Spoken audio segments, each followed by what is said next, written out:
Այն ինչ որ մենք հիմա տեսնում ենք, դա հենց դրա արդյունքներից մեկն է, բանի հետ կապված, այս Միջանցքի հետ կապված։ Այսինքն կա Միջին Միջանցքի պրոյեկտը, որը որ պետք է հնարավորինս իզոլյացիայի մեջ պահի ռուսներին եւ բաներին Իրանը հենց դա էլ անում են։ Նիկոլ Փաշինյանը ըստ էության նոյեմբերի 9-ի փաստաթուղթը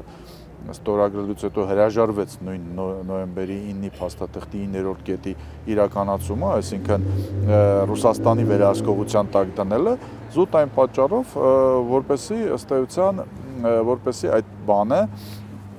պարիտետը Լաչինի Միջանցքի եւ այդ ճանապարհի միջև ինքը խախտեց, ըստ էության, խախտեց։ Այս պարագայում սկզբից հանձնվեց Լաչինի Միջանցքը, հետո Արցախը, դրանից հետո ըստ էության ստացվեց, որ ինչի էլ այդ դեպքում ես պետք է տամ ռուսներին, հենա կտամ դեռ պաշտ չի ունի։ Այսինքն ես նկատի ունեմ տրիպ ծրագիրը, հա, որովհետև դա դեռ ես կարծում եմ այդ խմորը դեռ շատ ջուր է քաշելու, թե ովքեր են մասնակցելու, ովքեր են իրականում դրա հետևը կանգնած, արդյոք այն ուժերը, որոնց փորձում էին իզալացնել